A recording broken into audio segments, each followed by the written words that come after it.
Hello, everybody, and welcome back to the RTI Insider Press Pass podcast, the August 15th edition of the RTI Press Pass here on this Thursday in Knoxville. I'm your host, Jack Foster, as always, joined alongside Ryan Schumpert and Ric Butler, who have been crushing fall camp coverage over the past week. Of course, can follow all their work at rocktopinsider.com, whether it's practice footage, practice recaps. You have it, they got it. And you want it, they got it, I should say. But it's been a busy time here in Knoxville as we're approaching the season, now 16 days away from the season opener against Chattanooga here in Knoxville. We're going to get into the schedule breakdown today, ladies and gentlemen. It is the predictions podcast, our season prediction and our game-by-game predictions as well. So a lot to get to today. But before we do that, Ryan, how are you doing today?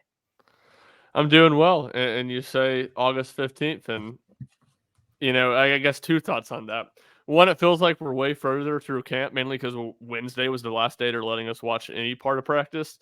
But really, when you think about from the time preseason practice, not necessarily camp, preseason practice started to the first game, we're still technically just right before that halfway point. So that part kind of feels funny. And then it's been a month since EA College Football came out. That was at least, if you pre-order, that was July 15th. So that Monday, you right? saying August 15th made me think of that. Yeah, Rick, how you doing, man? It's I'm sure you guys have been busy. It's probably flying by for you.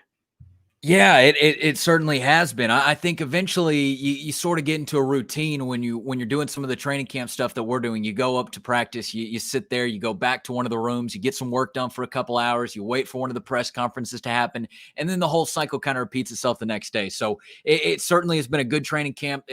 We have seen some good things. There's been some funny moments along the way, but obviously it's all leading up to just a couple weeks from now when Tennessee takes the field at home in the new Neyland Stadium against Chattanooga. So things have been good. Things are good here today. Things are getting a little hectic now with students coming back to campus. I know that is always just a war to get through at times, it feels like. So that's sort of the only disappointing part about getting through the halfway point of August. But things are good, and season's right around the corner. I guess classes start next week, right? Next Monday. Yeah. First fall. They're moved in. Let me tell you, they're moved in. I can tell you that. I believe it. First fall, I haven't had school since I was, 4 years old? It's a good feeling. Yeah, it's crazy. It is a good feeling. Yep. It's wild, for sure. You get to fully enjoy football season. I just get to be all football. It's so great. Like college football, NFL, nothing else. Football is my life for the next 5 months. It's awesome. It's going to be so great. I have a fantasy football draft next Thursday night. So at some point over the next week, I'm going to be picking your brain about all things 2024 fantasy football. So be sure to add that to your list on the horizon as well. Sounds good, man. I'll always help you out. Rick, I'm going to kick it back to you. Big news earlier this week announced that, Tennessee partnering with Pilot and, to preserve the Neyland name. And of course, this big partnership, we got Pilot on the field. It's everywhere. And it's really great as far as financials go. I feel like the response has been positive for the most part. Sure, there's been, some negative responses, but I think this is a really good thing for Tennessee partnering with Pilot. Yeah, and it's just sort of the day and age we live in these days, right? It's hard to look at any sort of sports program across organization across the country and not see some sort of sponsoring advertiser attached to it.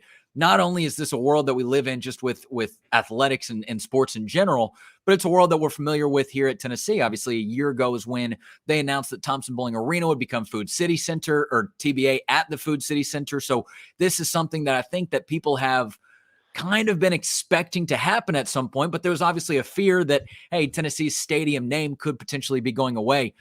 Look, this is my take from the very first second I saw it, but because of the world we live in, because of the fact that these things happen, because of the fact that a program can really benefit off of the money that they make from this, a slam dunk, a grand slam, no matter how you want to look at it, I think this is ultimately a successful moment for Tennessee. Not only do they get that partnership that's going to bring in money to the program, but they also get to retain the rights to their name of the stadium and the field as well. So nothing's really going to change. Ryan, you were there. You saw in person, there's now a Pilot logo that's added to each 25-yard line. I'm going to be honest. By the third quarter of the first game, I'm not even going to notice it. That's just sort of how my eyes are trained to work. It's white. It blends in with things on the field. I'm not even going to notice it once halftime is over the very first game. So I think this was a colossal win on Tennessee's part. I understand that people are going to be upset. I think it's a little dramatic to get upset over this. Just a logo on the field. I really think that's dramatic. But yeah, just a colossal win for Tennessee getting this deal done. I really thought from first jump, and still thinking now a couple days later.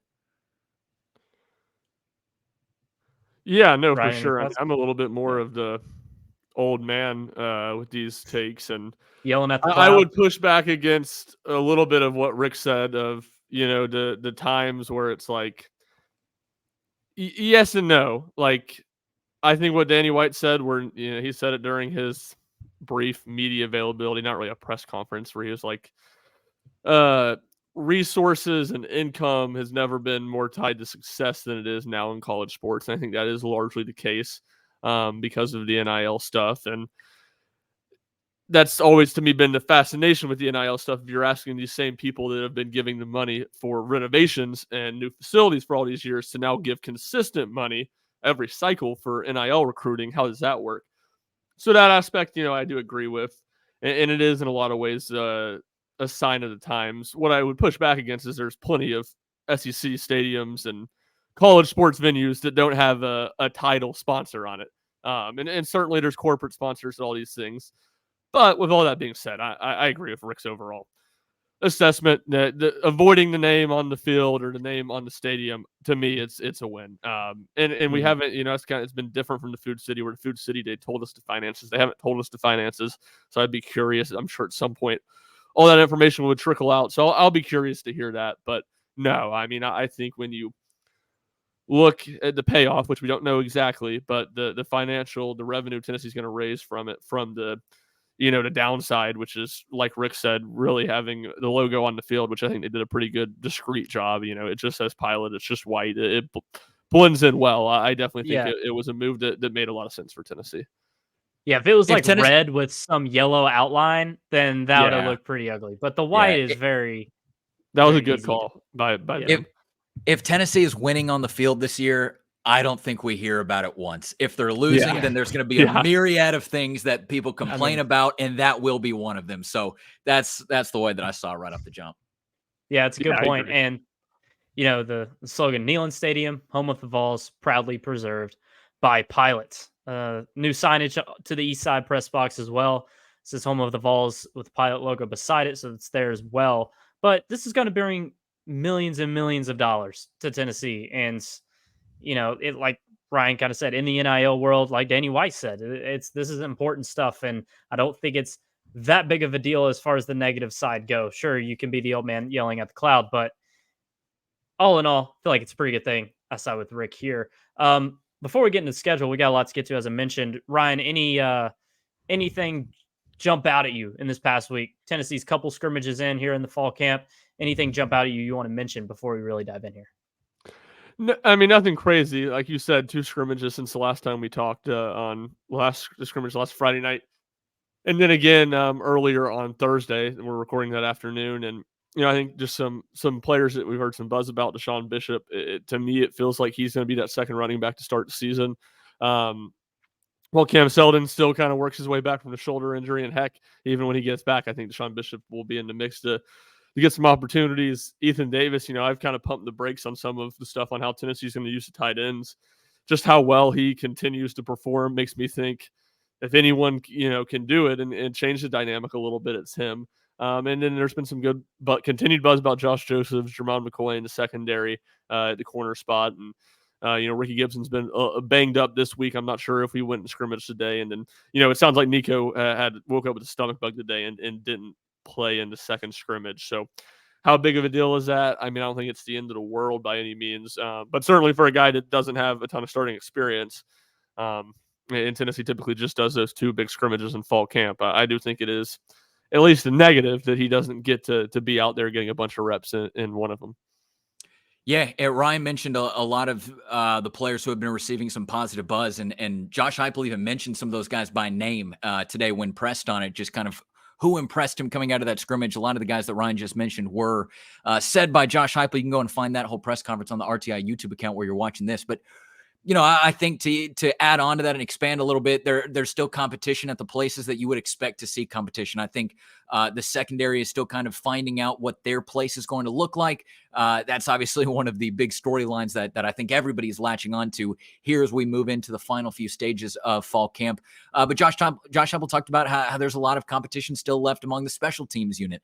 I think Mike Eckler and his group is the last of the groups that we need to talk to. I think that'll happen sometime in the next couple of days. So we'll get a better sense of what's going on there, but then the left guard position as well. So there's still competition out there on the field. I think Tennessee is now moving into this spot where they're starting to balance, the guys who they're going to be pressing forward for the season, the guys who they know they're going to be leaning on. I think just, sort of keeping their physicality up, but understanding, hey, they're about to start moving into a game week and a mock game week and everything else that comes in the back end of August. So normal storylines going on at camp right now. It looks like, and again, there's competition going on all over the field.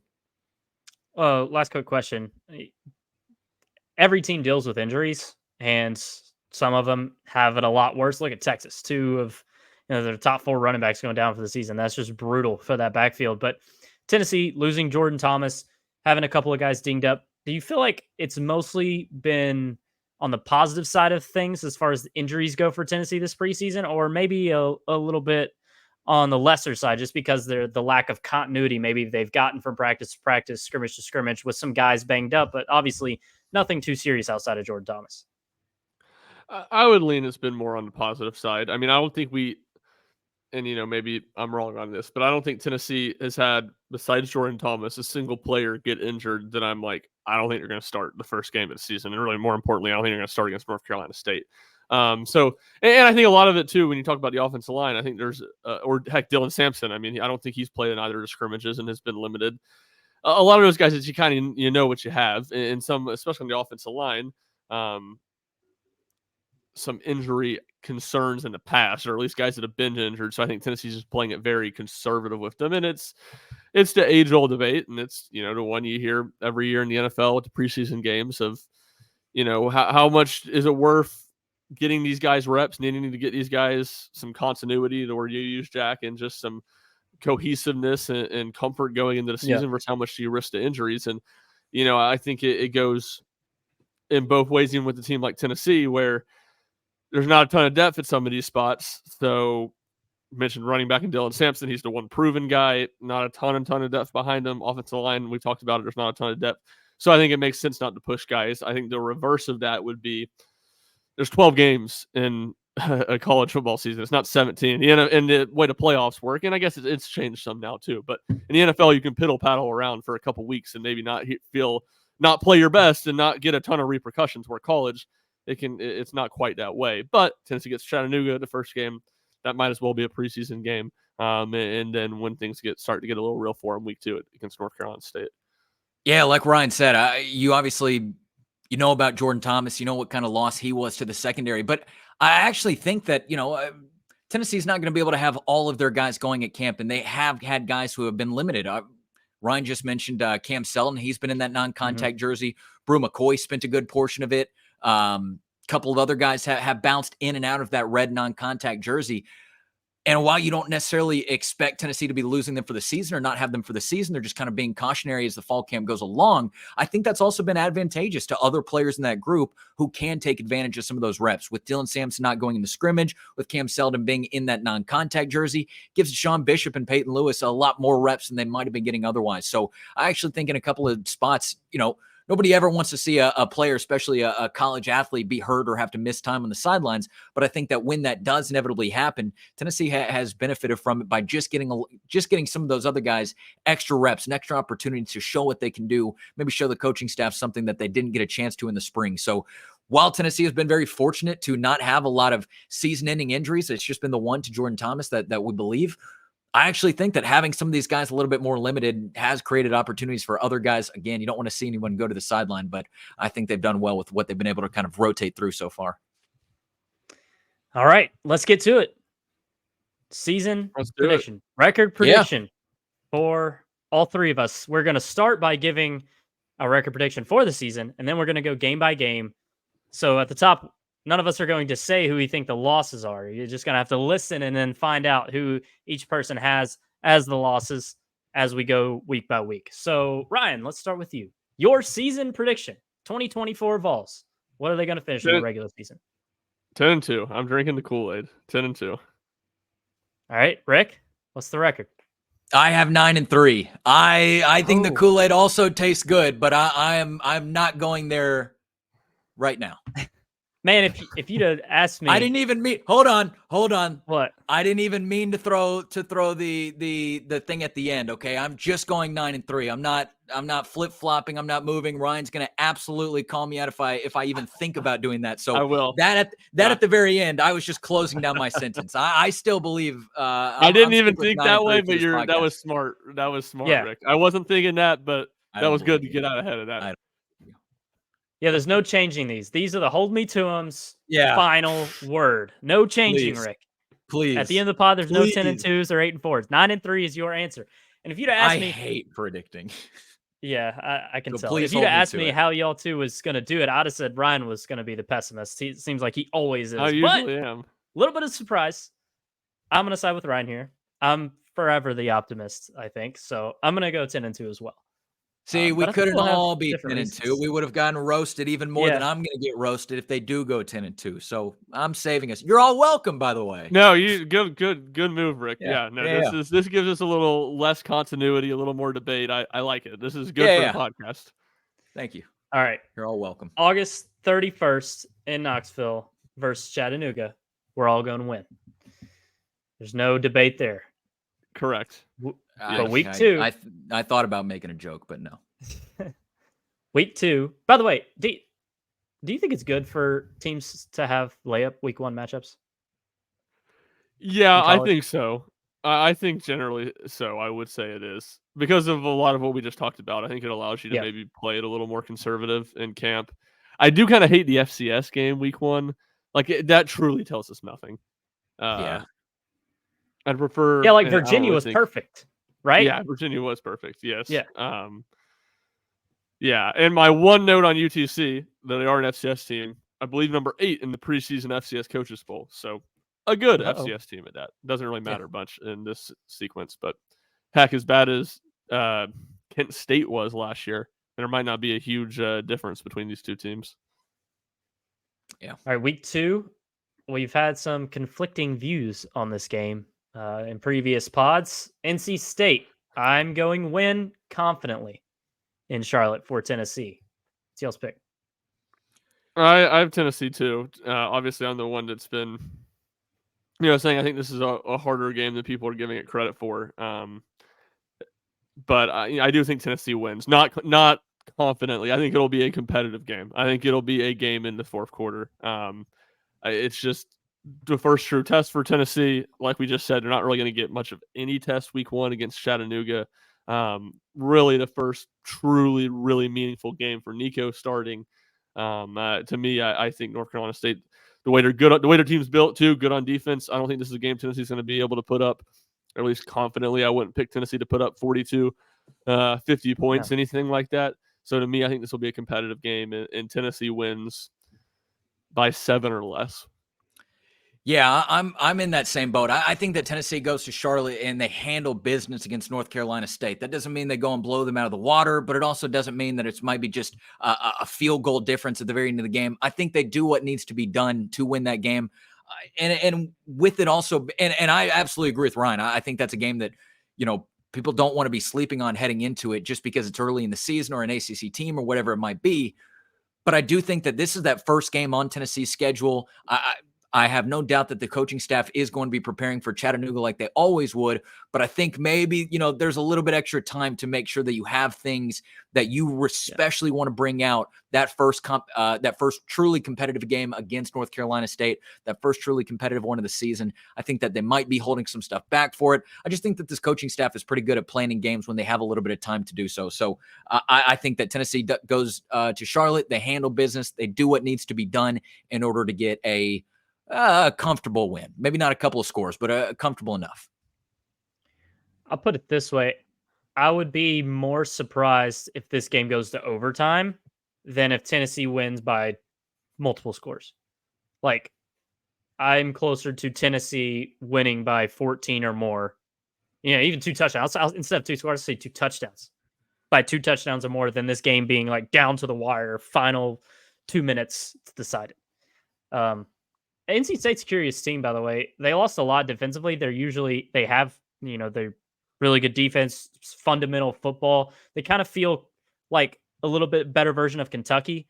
Like Kentucky's not going to get too far out of their skis, but they don't have a high ceiling. NC State's kind of felt that way. But this year, they got a gunslinger quarterback, Grayson McCall, who's played at Coastal, has had some good years there. Jordan Waters transfer from Duke, I think, is a good running back. Casey Concepcion, one of the best receivers in all of college football. That will be one of the biggest storylines for this game, is how Tennessee is able to handle him. And a familiar face Tennessee will face again is the NC State tight end Justin Jolly, who was at UConn last year and was UConn's best playmaker for sure. Did Tennessee host him on do I remember that correctly? No, he was. Okay. It was at one point he was going to come, and I think Tennessee backed off recruiting him. He was more of a receiver really than a blocker. Yeah, for sure.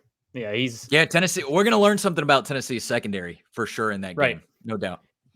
Yeah. So NC State has playmakers. They're no slouch. I think they're a top 5 ACC squad. But if Tennessee is going to be what they're supposed to be this year, I feel like there will be a gap there. And I'll take Tennessee to win comfortably, more on the lines of Rick here in Charlotte. I feel like the crowd will probably be more orange as well, even though it's closer to Raleigh than obviously Knoxville. Any final thoughts on NC State before we move along? This is a big game. It's probably the 4th toughest game on the schedule. I like the Kentucky comparison because it does feel like it's 2 programs that are very solid by just like beating teams that are better than, and rarely beating teams that they're not expected to win, which would, lead to the point of thinking Tennessee's going to win this game. Very last thought, and I had this thought today driving around, and we'll see. I was kind of thinking about it on the sense of Deshaun Bishop potentially having a big role this season. Real domino effect game if we do see Deshaun Bishop have a big game, of the fact that I'm forgetting, what was the coach of Coastal Carolina that went to Jamie Liberty? Chadwell. Jamie Chadwell going to Liberty, got Grayson, ended up, chain effect. Grayson McCall goes to North Carolina State a year later. I know he stayed for one more year. And then Deshaun Bishop was going to Coastal Carolina before that. And then, he's just a preferred walk-on at Tennessee. So once, I think right around signing day was when Chadwell left, and he just decided to stay home, and impressive stuff from him for him to kind of fight through even with that injury last year and be set up in a good spot entering his second season. Was Caden Salter before Jamie Chadwell? Had to have been. I mean, he. I guess he's Liberty. So I backwards. I put those backwards. Salter's been at Liberty the whole time since after he left Tennessee, of course.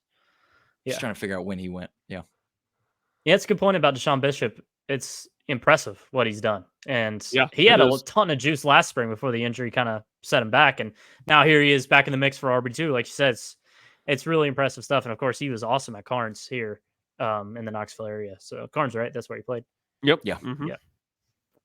All right. Week 3, probably another game we don't have to spend too much time on. Kent State in Knoxville, late kick, 7:45 p.m. So get your coffee ready for that one. What should be a blowout.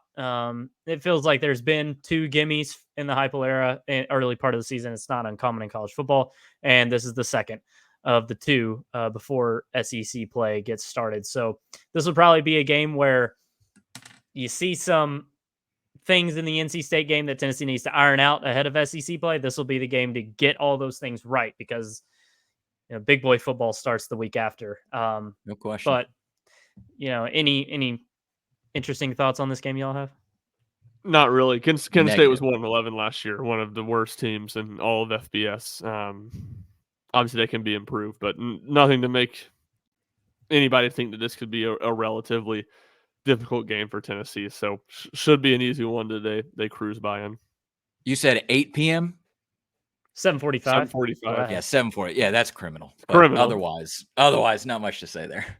This is the Akron. That is big. That is big. Wow. Okay. Akron was 8, right? 2 years ago? Yeah, or was it 7:45? I think so. Around the same. It was I forgot 7 about or 8. that one. Yeah, I forgot about that one. Can you guys name a famous Kent State alum from the NFL? That's where Saban went, isn't it? Is that where he graduated? I think that's where Nick Saban went. No, I cannot.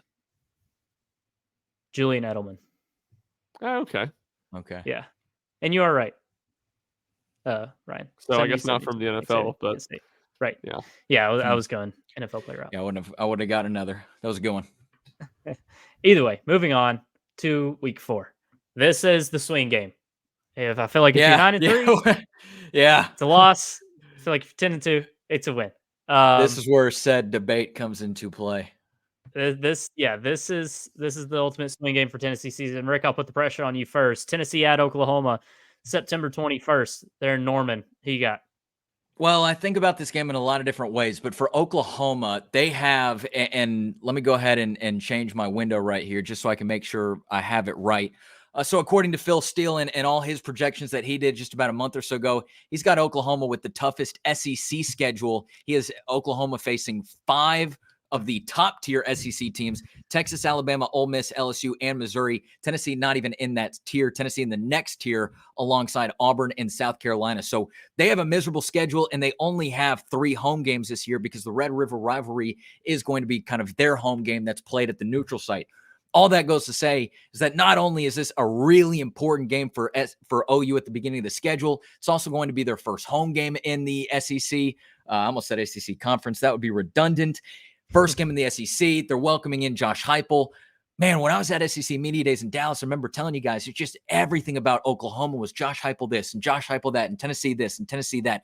It is going to be the biggest OU home football game in 10 years at the minimum. So, and I haven't even said anything about Tennessee yet. I'm not discrediting Tennessee for going into an environment like that.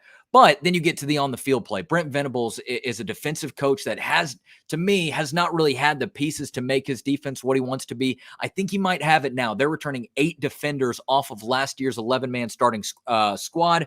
8 is a lot for a Brent Venables type of defense. So I think that they are going to have a stacked defense. They obviously have the highly touted quarterback, so we don't know what that's going to look like. Then you get to the Tennessee side of things. I don't think it's out of the question that Tennessee could go into Oklahoma and win that game.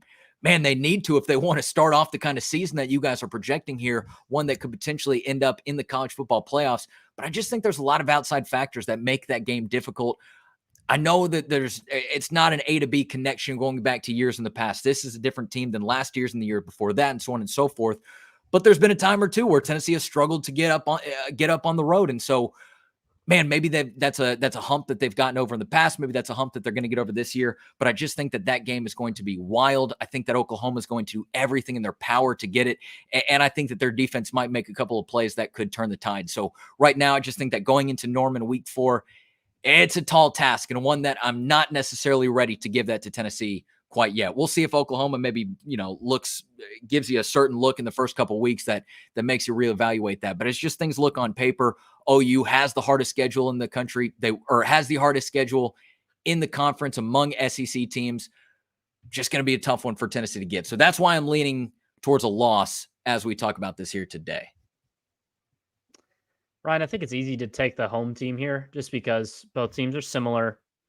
You got redshirt freshman quarterbacks who played well in a bowl game, both big-time recruits. They're similar in a lot of ways. I think maybe you could argue Oklahoma's overall personnel is better, certainly defensive personnel after, of course, the pass rush. It's tough. And you look at Heupel's track record on the road, the one big win against LSU. Outside of that, it's been pretty lackluster. I think this is a massive game for Josh Heupel. Like, season aside for Tennessee, just Heupel as a coach, I think this is huge. Yeah, and I mean, I think you look at, Rick hit the nail on the head on a lot of that stuff, but you also just look at the calendar, college football calendar that day. I think that's going to be one of the biggest games of the day in the entire sport. Yeah, I guess great chance game day will be there. I haven't locked in a game time, but it's going to be either an afternoon or a night game. So obviously that makes the environment harder. And that's just, it's going to be a storyline.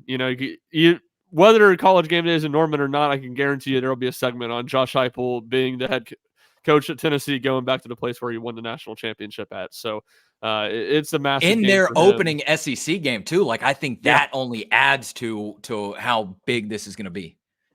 Yeah, for sure. Yeah. Less from the Heupel side, but more from the game and just making it, I think, a more challenging game. But But no, I mean, I have Oklahoma for a lot of the reasons that Rick said, and I think you're right, Jack. It's two similar teams, and I think the quarterback situations where you particularly look at it and say this is very similar. But just with some of Tennessee's struggles that they've had on the road, and the fact that two young quarterbacks, Nico's the one going on the road in this game. That aspect of it, the two young quarterbacks aspect of it, to me kind of says, all right, this game could look a lot different the week before the game. Not that either team has an incredibly difficult schedule. I think Houston and Tulane, and then some sort of nobody on Oklahoma's schedule before then. But to me, I'll ride with Oklahoma winning a narrow game. 10-2 with a loss to Oklahoma. Interesting. Okay. Yeah. You know what that probably means later. That tells you they're going into Athens and winning. Yes. Man, I'm gonna pick Tennessee to win this game. I pick. So it's weird. The Bama game and the Oklahoma game is the ones we're gonna talk about the most as far as swing games. I put Tennessee as like a 52% chance to win this game in my mind, and like a 48% chance to win Bama. So it's like almost evens out as 50-50. And it's weird. I'm taking the road game for Tennessee to win here, but I don't know. I just think it's like if Heupel's that guy. I don't know. I just feel like he knows he has to win this game. I think Tennessee has the coaching edge here. I feel like they'll probably have the quarterback edge. Nico loves playing on the road. He talked about it. Let's see if that's a real thing. And I don't know. I just feel like Tennessee will find a way to get this win, and will be arguably, outside of Bama, it may be the biggest win in the Heupel era if it happens. Yeah, for sure. Up there, and obviously the things that happened before and after will, affect how you view that too. I mean, I think if Tennessee beat South Carolina in 22, we probably say LSU that year, a team that ended up winning the SEC West, is the biggest win, or up there behind Alabama. So a lot of exterior factors go into it, but it'll certainly be right up there in that, that two group behind Alabama win in 22. Just my gut tells me that Tennessee and Oklahoma are different tiers. I don't know. I just feel like Oklahoma's closer to an 8-4 team in the league, and Tennessee, I'm picking to go 10-2. So I feel like they're in different tiers. I'm going to go with better team in my eyes with the Vols. I actually agree with that. I think Oklahoma would be the closer team to 8-4. Granted, the schedule really pushes that in that direction, but I actually do agree with that. I really just think that that's a tall task to go on the road. Biggest Oklahoma football game in Norman in 10 plus years, but I like it. I like the reasoning behind it. So we'll see what happens. Yeah. And I think that's the one game people keep going back to on this schedule for sure. Moving on, road game at Arkansas after a bye. So Tennessee gets a breather after the tough game in Norman, but then they go back on the road to Fayetteville to take on Arkansas, who I believe will be a bottom 3 team in the SEC, if not bottom 2. So, I think Tennessee's going to blow out Arkansas, honestly. Some people have said, maybe this is a gotcha game, a trip up game, being on the road, long road trip a little bit to Fayetteville. Oh, Bobby Petrino and this quarterback, going to have an exciting offense. Nah, I just don't see it. I think Tennessee may honestly fire Sam Pittman. Like, Sam Pittman could get fired after this game. I feel like Josh Tennessee was going to meet him at the handshake line and say, I just talked to the AD. You're fired. We stand on business around here, Sam. If Tennessee beats Oklahoma, they're going to have all the momentum in the world.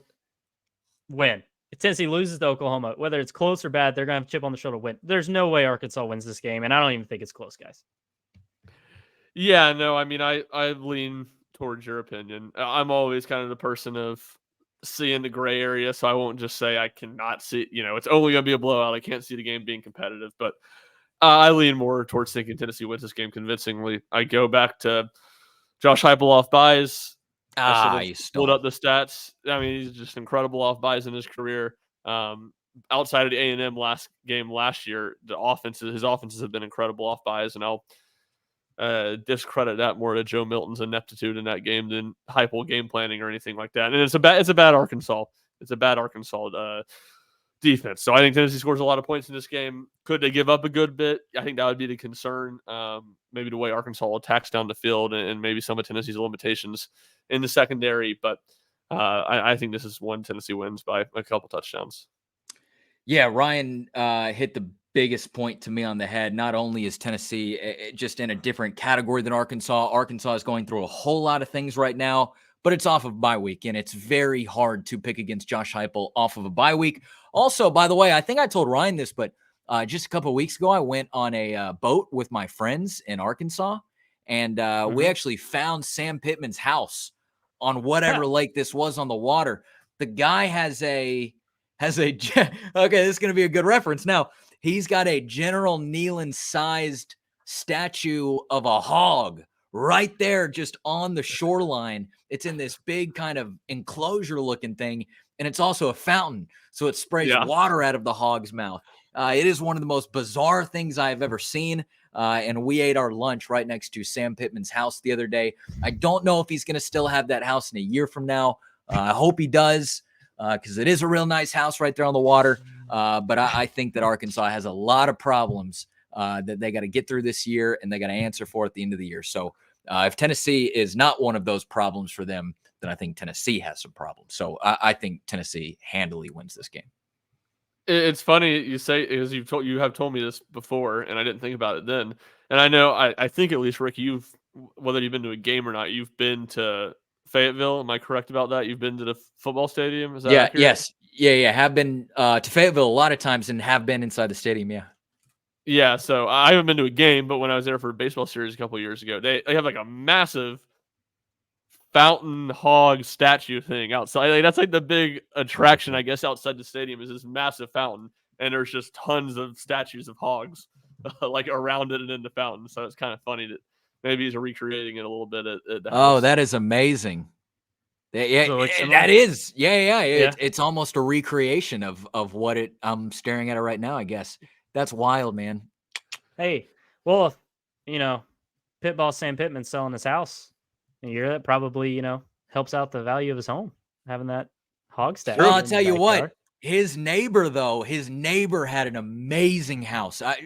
Way better. So if the neighbor puts his house on and you're a rich guy in Arkansas, then maybe that's the one you want to get. Quick funny story. I at Rock Solid Sports when I was in college, I did shows with this guy named Jace Brown. Really, really great guy. He works over at Fan Run Radio now. But his brother, his name is Luke Brown, and Luke was about 3 years younger than me. And he went to my high school.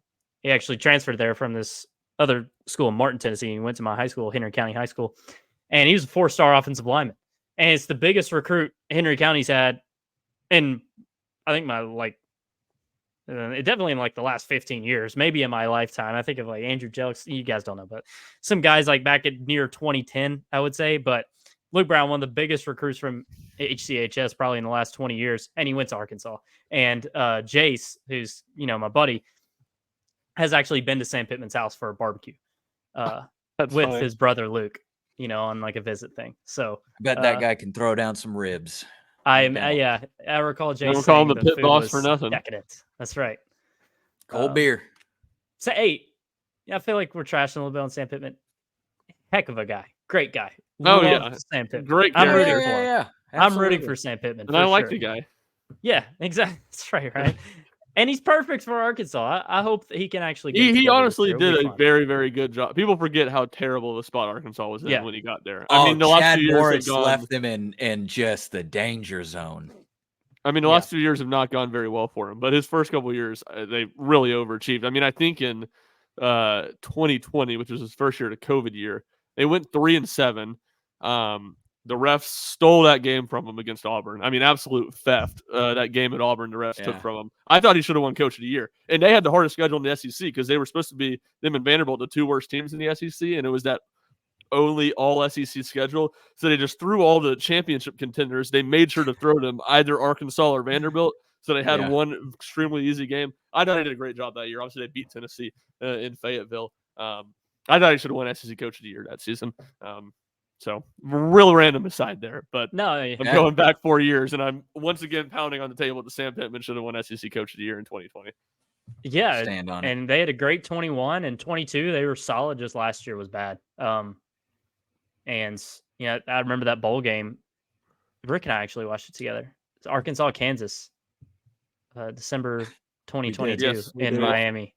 That was an electric game. We That did was an watch electric that. game. Yeah. So, all right, wins all around in Fayetteville. Moving on, it's the Florida game in Knoxville. A little bit later date for Florida this year than a couple of years so far in the Heupel era. Tennessee 1-2 against Florida in the Josh Heupel era, with the lone win coming at home. They get Florida at home this year. Tennessee much more talented than Florida, but it's Florida, and I feel like this is a game we said a couple weeks ago, or definitely we said a couple weeks ago, was the one that people were not talking about enough. That this game is probably more of a challenge than people are expecting. I feel like Florida's the game where with Florida at their current talent level, I'm saying, is if it's in Knoxville, who cares? If it's on the road, of course, everybody's up in arms about it being, a tougher game. But what's y'all's take on Florida this year? I feel like it's one you obviously can't overlook, right ahead of Alabama, but one that Tennessee definitely should win. Yeah, one they definitely need to win. I do think and I'm picking Tennessee to win. Yeah. And I'll go back to a point that I think I made on the podcast a few weeks ago. A lot of reason there's such little buzz around Florida is because the schedule's so hard. Like, you look at the over/under 5.5 wins, and they were picked pretty low in the SEC. And a lot of that's because they play a really hard schedule. So there's just a lot of teams you look at that are better than Florida.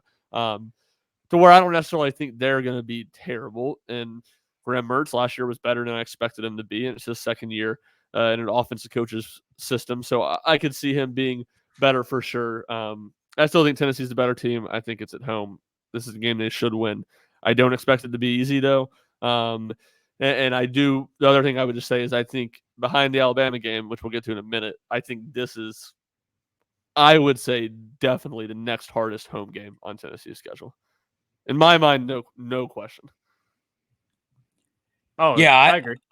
I also have this game as a win for Tennessee, though I do think that Florida, whether they're not as open or honest about it in public, I think that they understand that they have a extremely difficult schedule, but they might see Tennessee as, hey, if we've got a chance to make a big splash win, this is the team that we can do it against. I do see Tennessee winning this game because of the reasons that Ryan said. I think once we get down to this point in the season, if Tennessee, and at least in my book, is what is this, 5-1 or 4-1?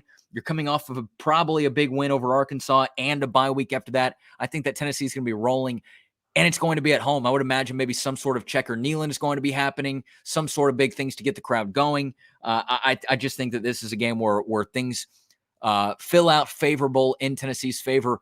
But again, I just go back to, man, through 6 weeks through the season, I think that offense is going to be firing. And I don't know how long it's going to take them necessarily. Could be early, could be a couple games to really get in that groove. But I think that at that point, this offense will be firing. I think that we're going to really be able to see what confidently have seen why the coaching staff and why people inside the building have been raving about Nico the way that they have been this year so far. So I just think that that's a midway point through the season where I think that Tennessee is going to have their legs under them. I think that Florida's going to have been punched in the face a couple times. I can't exactly remember who comes before Tennessee in that schedule, but most of the teams on that schedule is a tough game. So I think they might even come in and kneel in a little bit bruised and battered, whereas I think that Tennessee isn't going to be in a good position heading into that game. So I see Tennessee, again, taking care of business, doing what needs to be done against a Florida team that will be better than their record indicates at pretty much most points through the season.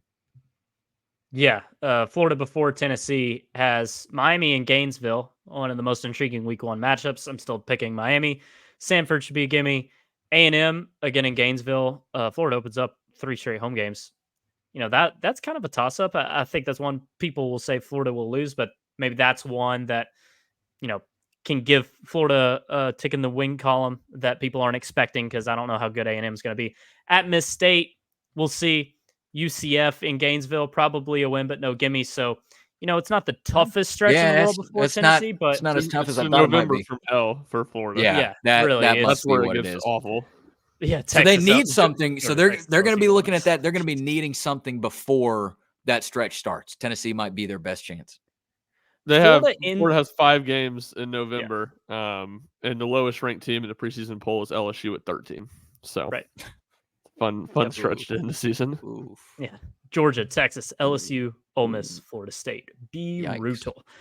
But yeah, we're all taking Tennessee here. Probably will be pretty close, but as Rick said beautifully, Tennessee should have their feet under them. It's a great point in the season to have this game. And if Tennessee's going to be good this year and certainly a playoff contender, it's a win. Moving on, let's talk Alabama.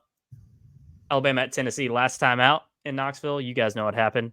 Last year, Tennessee came out like on fire in Tuscaloosa. The highlight of last season was the first half in Tuscaloosa, Tennessee, and certainly Joe Milton's Tennessee career, that in Clemson. But still got Colin Cowherd talking about it. Watch that first half. Watch that first half. Oh, of course, man, things unraveled in the second half. That was your joke. I just took it. Yeah. In Tuscaloosa last year. So it's a similar Bama team, sans the coach. Of course, Kalen DeBoer, first year down in Tuscaloosa, but Jalen Milroe's back. Feel like Alabama's going to be a pretty dang good team this year. Ryan, since you're Mr. 10-2 and took Oklahoma, I guess you're taking Tennessee here. I am. Yeah, I think Tennessee wins this game. And, I'll start by saying I didn't notice when I did my predictions, but I stumbled upon it when I was looking at the Oklahoma game. ESPN Bet has lines out for a handful of Tennessee's game. I think it's 5 of them at this point. Tennessee's 4.5-point underdog against Oklahoma as the time that it's recording, only 2.5 against Alabama. And, I think a lot of this boils down to the fact that one, I guess a dichotomy of how I view Tennessee at home versus the road. I have questions about how they play on the road, and they've genuinely been very good at home. I mean, they've last 2 losses at home have been to Georgia, the 2 of the last 3 years. And then 2, it's just that I'm not really a Jalen Milroe believer. He's a good player. Don't get me wrong. I get it. A good player. And, I've kind of bounced around this offseason. All right, maybe he's got an offensive coach. I do think he kind of fits Kalen DeBoer's system well, the way he throws the ball. That he obviously throws a really good deep ball. It's one of his strengths. But, and he is a lot better college quarterback than Joe Milton. So as I make this comparison, I see a lot of the same limitations in how those two see the field.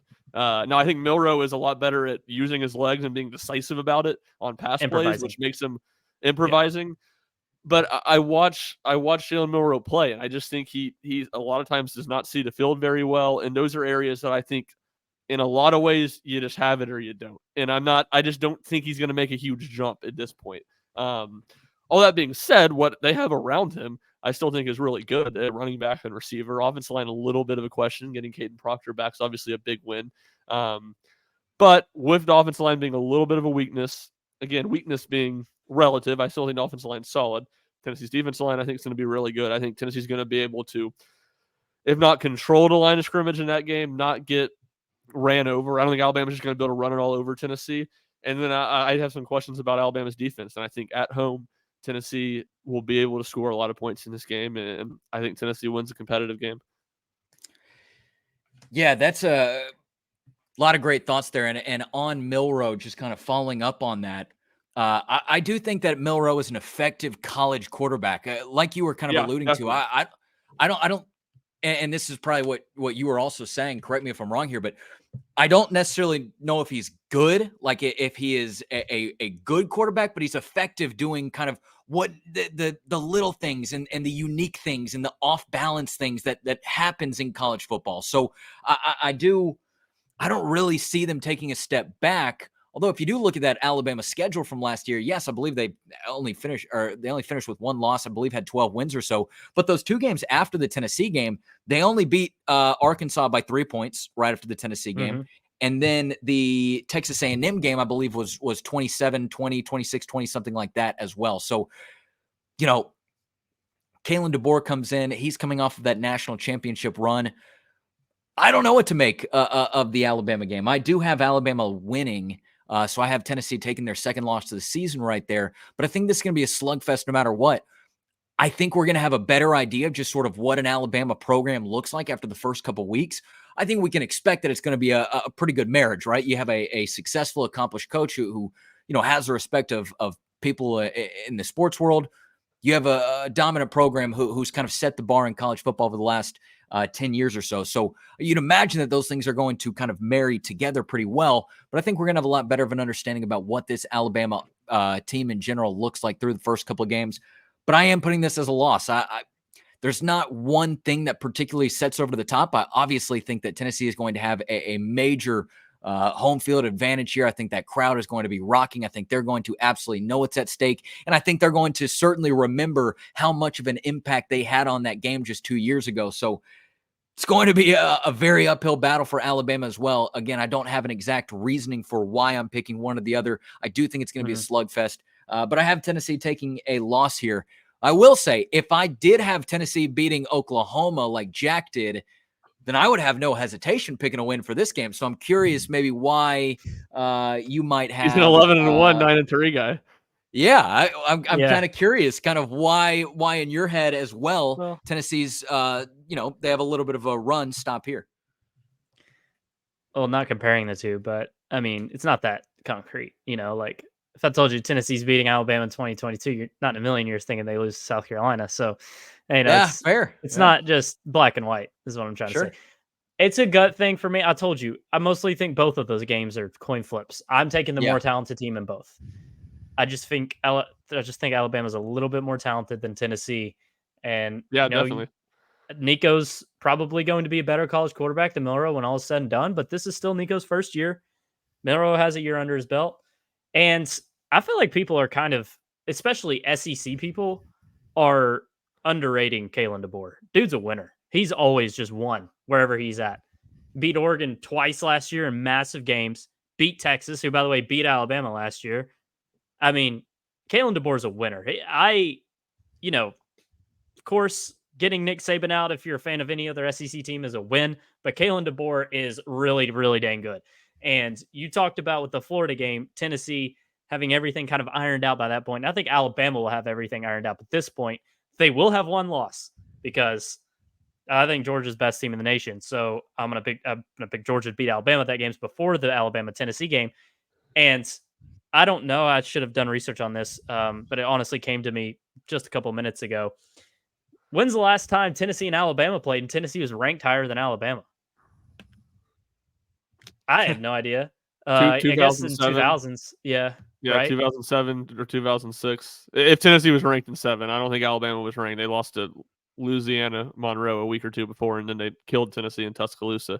I know in 2006, Tennessee was ranked and Alabama was not, and Tennessee won in Neyland. So almost 20 years. We're talking 17, 18 years. And I think it's going to happen this year. I picked Tennessee to beat Oklahoma. They'll be undefeated by the Bama game. Bama will have one loss. Tennessee will be ranked higher. So Alabama may have an extra chip on their shoulder in that department as well. So I'm just going to say Alabama to win a close one, like I'm going to say Tennessee to win a close one against Oklahoma. I don't know which one I feel more confident about, but like I said, just going with my gut here. And I know it's a weak answer, but that's just what it is. One quick Alabama rambling, and I'll try to be relatively quick about it. But what I really go back and forth on with Alabama is, people are like, well, there's going to be a drop off after Saban this year, and I think as a whole, like as a program, there's going to be a drop off. Maybe not huge. Kalen DeBoer, I think he's a really good coach. I don't think you're necessarily going to see a drop off year one. Like a lot of times, you don't see that until a year or two down the road. I mean, I go Jim Caldwell with the Colts is one that stands out. They went to the Super Bowl, the year after Tony Dungy retired. And then the big one to me is Kevin Ollie at UConn, the year after Jim Calhoun leaves and Kevin Ollie won the national championship. And then they were unmitigated disaster the rest of Kevin Ollie's tenure. On the reverse into that, and I think people said this a lot last year, to me, I felt like one of Saban's better coaching jobs where it did not feel like Alabama was 12-1 good last year. Certainly, they were not better than Georgia. And I mean, I know Alabama and Nick Saban are a little bit of the Bama boogeyman. Georgia, I mean, they've only lost to him that one time. With a hard schedule again, I do wonder if like water kind of finds its level a little bit. And Alabama's record was maybe a little bit better than they were as a team last year. And with another hard schedule, maybe that happens to them again. But I don't know. Those are contradicting points that have been. I have a lot of contradicting points about how I feel about Alabama. I'm really not sure what to expect this season. Again, it's curious case in the SEC. I think, yeah. I mean, it's the team that I think almost everybody. I would assume a lot of people are extremely, are just very highly anticipating seeing on the field, so we can get an understanding of, hey, what is this going to look like? It's a team that was sort of built by Nick Saban. but now you have the a national championship sort of level coach leading the charge. So I think it's going to be really interesting, especially with them, to see what they look like on the field after the first couple weeks.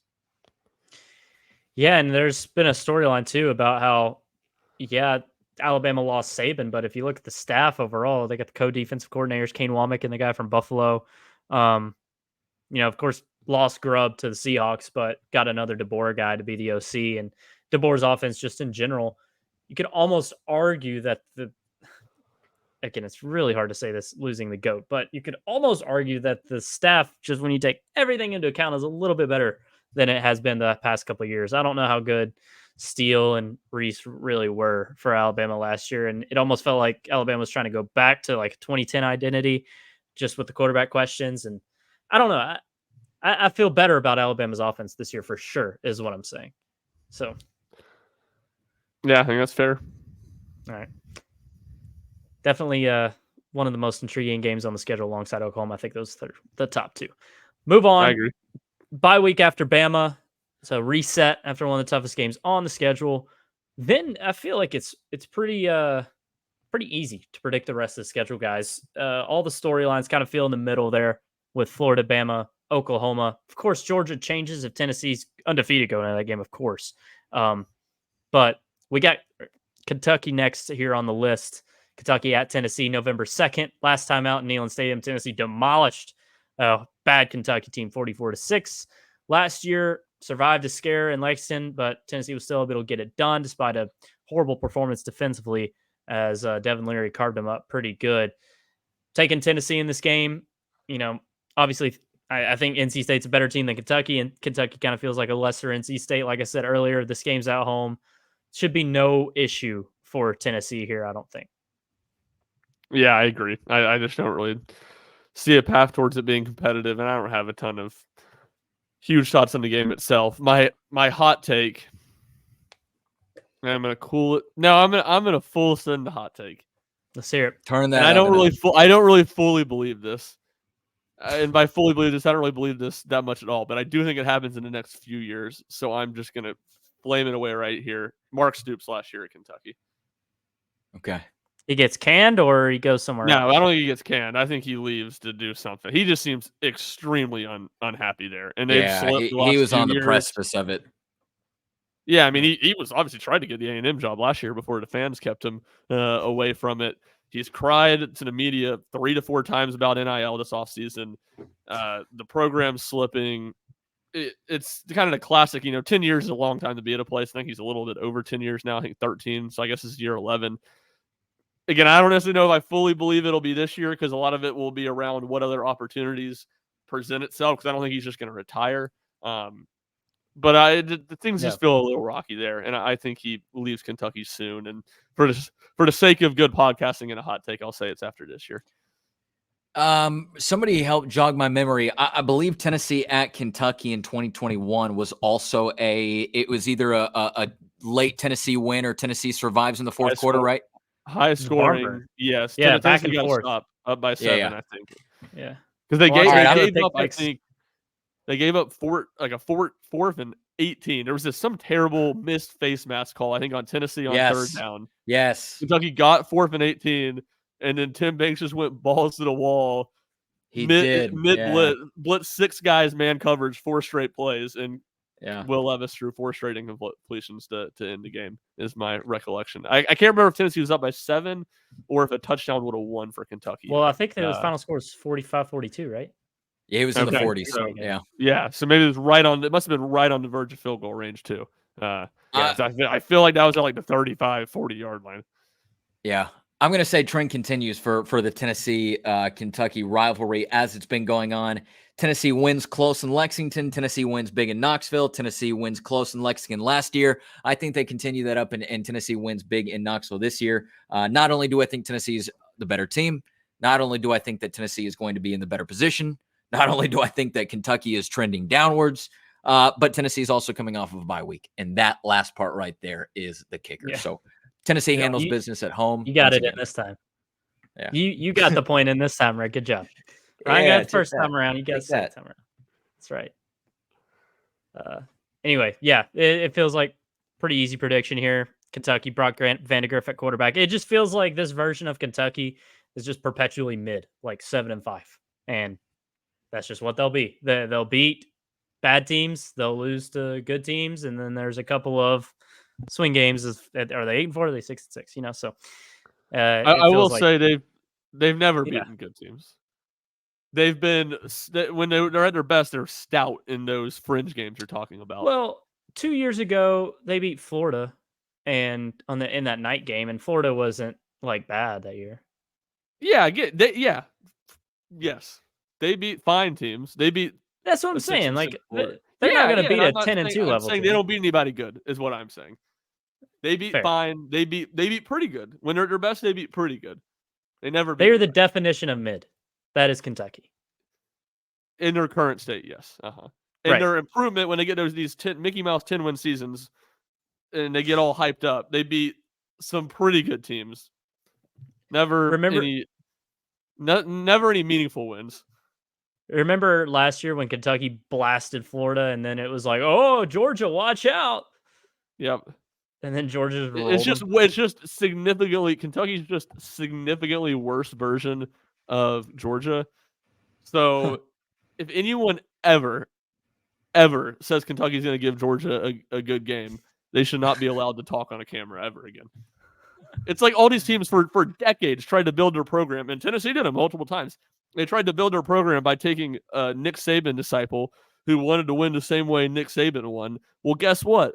Nick Saban is doing it at a significantly higher level. You need to think in a unique way to try to beat that. You can't just try to do the same thing that you're not going to be able to do as good.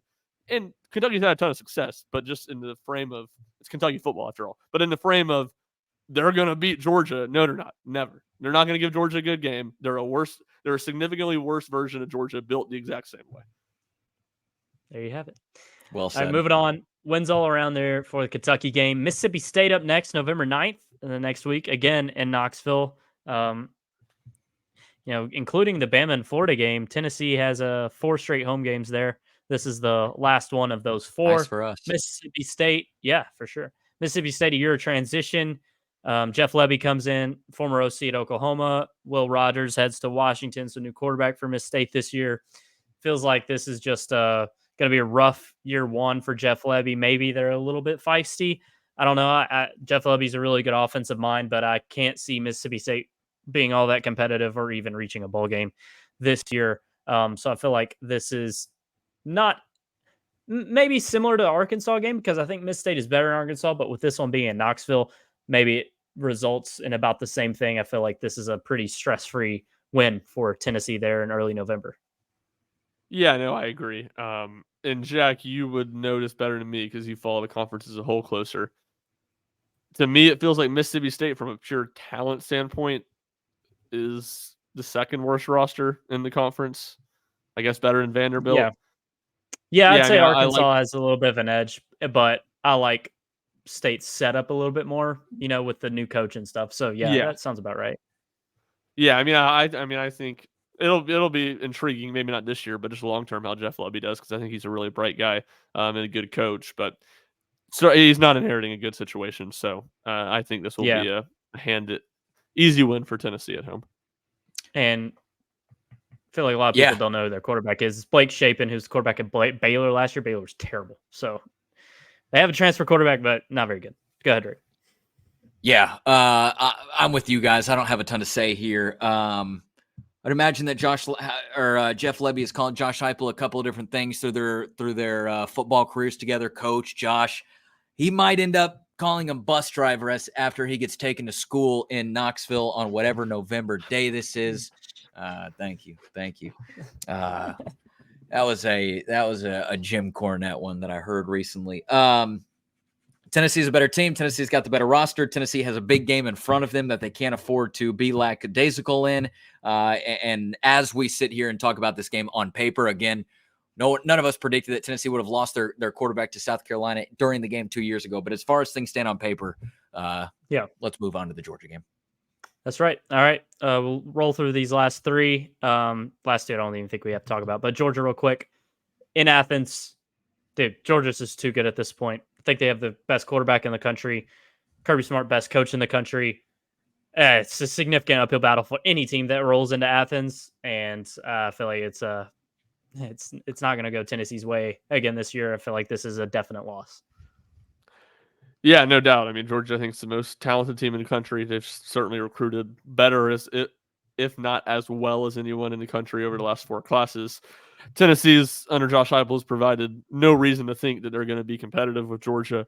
And always the hope would be there. Well, quarterback is an equalizer. And Nico might be great, but I think Carson Beck's great too. And I'm with you, Jack. I think going into the season, I would have him as, to me, the best quarterback in the country. So little reason for me to think Tennessee wins this game, and I don't think it's particularly competitive either. Maybe not just a bludgeoning or anything on the final scoreboard, but I think this is a game where, as it's playing out, there's never a point where you feel like Tennessee's going to win.